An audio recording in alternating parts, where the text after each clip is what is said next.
let's talk about, for a few minutes, about this idea of perfection. So this idea of perfection really pervades our cultures worldwide. Doesn't matter what culture you're from. People think about this idea of perfection and they hold themselves to this concept of being perfect. And I want to talk a little bit about that and how it affects us and what alternatives we may have to thinking of ourselves and putting ourselves in this gymnasium, so to speak, of life where perfection is so sought after, both internally in terms of our self-development, athletically, business-wise, relationships. It permeates our entire culture in all different levels. There's a phrase, I don't know if you ever heard of this, but there's a phrase in politics and to some extent business. In other words, it comes out of real life, this phrase that the perfect is the enemy of the good. I don't know if you've ever heard that. The perfect is the enemy of the good. So it's almost like a personification of perfection. So the perfect. In other words, seeking out perfection is the enemy of the good, meaning if you're always looking for perfection in whatever way you're looking at it. So in this case, the original quote, I think, came out of thinking about creating laws and creating perfect society from a political standpoint, structural standpoint. It's impossible. You will never reach that perfection and be able to create it because there's always competing interests. And so what that means is perfection is the enemy of the good, meaning you'll never create anything. You'll never do anything that's even remotely even good because you're always looking for perfection before you take action. And then you become paralyzed, obviously. You don't do anything. So then perfection becomes the enemy of the good because you could at least do some things that are good for society and take actions that are creating some good in the world, as opposed to be paralyzed and immobile and unable to think and act because you're so paralyzed by this concept of perfection. That's the idea of that quote. And the idea of perfection, let's just step back for a second. I mean, the idea of perfection has been around since time immemorial, right? Ancient Greece, way back, many thousands of years, and probably even before that, I'm sure. This whole idea of perfection has pervaded human cultures and the thinking. And where does it come from? I think it comes from this idea of, okay, well, let's motivate people. Let's get them to think of ideals. And no problem with thinking about ideals, but understand that that's just thinking. In terms of actualizing that and living life and creating societies and creating cultures and creating relationships, because what is culture? It's a whole bunch of relationships put together, just in larger groups. But just in a one-on-one relationship, how harmful could that be? How deleterious is that to a one-on-one relationship, to always seek out perfection? And if you don't experience that perfection, then you're unhappy. That's a recipe for unhappiness forever. That's the reality. And those of you who have gotten caught up in this trap know exactly what I'm talking about. Whether it's in business relationships or whether it's in personal relationships, it doesn't matter. I mean, what is the perfect experience that people seek out? It's not something that can ever be experienced. Because why? Because there's always going to be something greater. There's always going to be something bigger, better, whatever. Fill in the adjective. There's always going to be something. And if And if that ideal image of what we're walking around with, which is perfection, whether it's, again, from a spiritual standpoint, in terms of the perfection of what we conceptualize as enlightenment, uh, maybe never having a wrong thought, never having a thought that's inappropriate and doesn't, this whole idea that I've heard some spiritual groups talk about, right action. Oh, your action is always right. What does that mean? Your action is always right. Your action always has an impact. Yeah, but is it always the right impact for not just you, but for everybody else in the world? Who can really say? And because that action that we may take can always be improved on in life, wherever we're looking, in personal relationships, in group relationships, doesn't matter. Because that ideal will never meet what the experience in reality is, what does that lead to? That leads to frustration, doesn't it? Frustration is an emotion that's elicited in us, that's a result of our mismatch between what we envision our expectation to be and what our actual reality, our real life experience is. There's a disconnect, there's a mismatch between the two.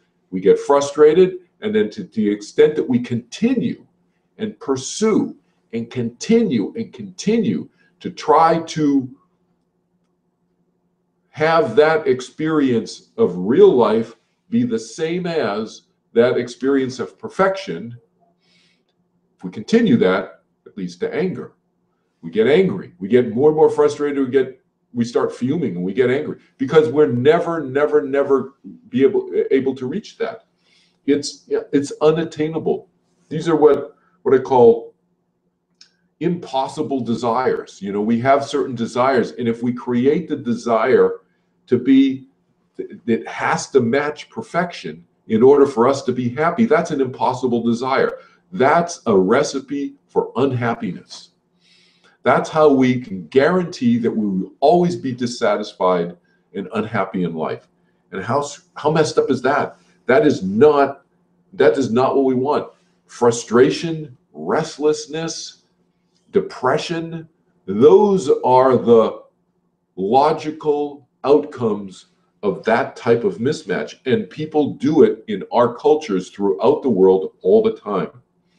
I always say, you hear me use the phrase, as compared to what? If we are always comparing ourselves to that state of perfection, we will always be dissatisfied. We'll always feel lesser. And that is not a good state of mind. Leave you with this thought. Maybe you're not into baseball, but I'll use a baseball analogy for you. But everybody knows who Babe Ruth was, arguably one of the best baseball players in baseball history. Even Babe Ruth could not have a perfect game.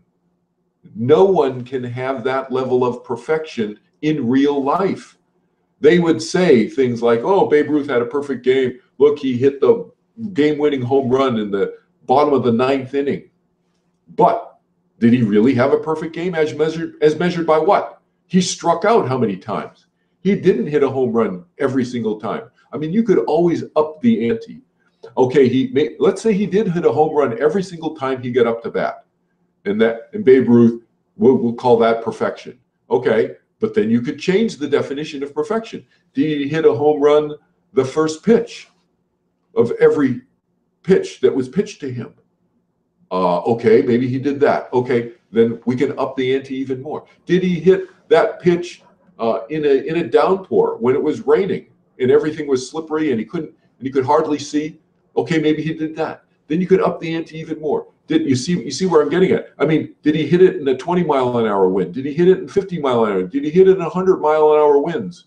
The first pitch, a home run, every single pitch that was ever pitched to him. You can always change your definition of perfection. There's always something greater. There's always something bigger, better, more difficult to attain, however you want to define it. We could always do that. This whole idea, my point is, this whole idea of perfection is illusion. It's an illusion. It's a construct that we have in our minds that is illusionary. It's impossible. It's a concept. It's never real life. We have to live life in real life, and that's where we need to judge ourselves in terms of our happiness, so to speak. Are we happy? This last thought I want to leave you with from a spiritual standpoint, you hear people say, I want to live blissfully all the time. Blissful, if you look at some of these ancient scriptures of some of these different cultures, bliss is described as the ultimate happiness. You're never sad. How can you ever experience that if you don't know as compared to what? If you're going to experience that level of blissfulness, you have to experience that level of depression in order to have that peak experience. Because it's never, you have to have it as a compared to what? Otherwise, you don't know what that experience is. It's just an idea. It's not an experience. I prefer thinking of contentment. Are we content inside? Happiness as defined by contentment, not happiness as defined by blissfulness, always, always, always peak happiness. There is no such experience. And this seeking this type of this experience out, whether it's in personal relationships, in group relationships, in business, in politics, it doesn't matter where, in self-development, internally, always will lead to sadness. That's what it creates. And that's not the goal of life. I think the objective of life is the pursuit of happiness. And so I think one of the fundamental things we need to do away with is this concept of perfection. Because perfection is just an idea. It is not real life. We can still seek out being a better person, having a better relationship, having a better business organization, having a better football team. But the idea of perfection or nothing is a myth. It's an illusion. It will guarantee unhappiness. So I leave you with that thought. Change our thinking.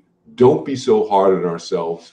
Get rid of this idea of perfection as anything other than an idea to think about. Okay? So next time when I see you next month, it'll be Good Friday weekend. We'll talk about this idea of friendship from Jesus' perspective, in honor of Jesus on Good Friday weekend.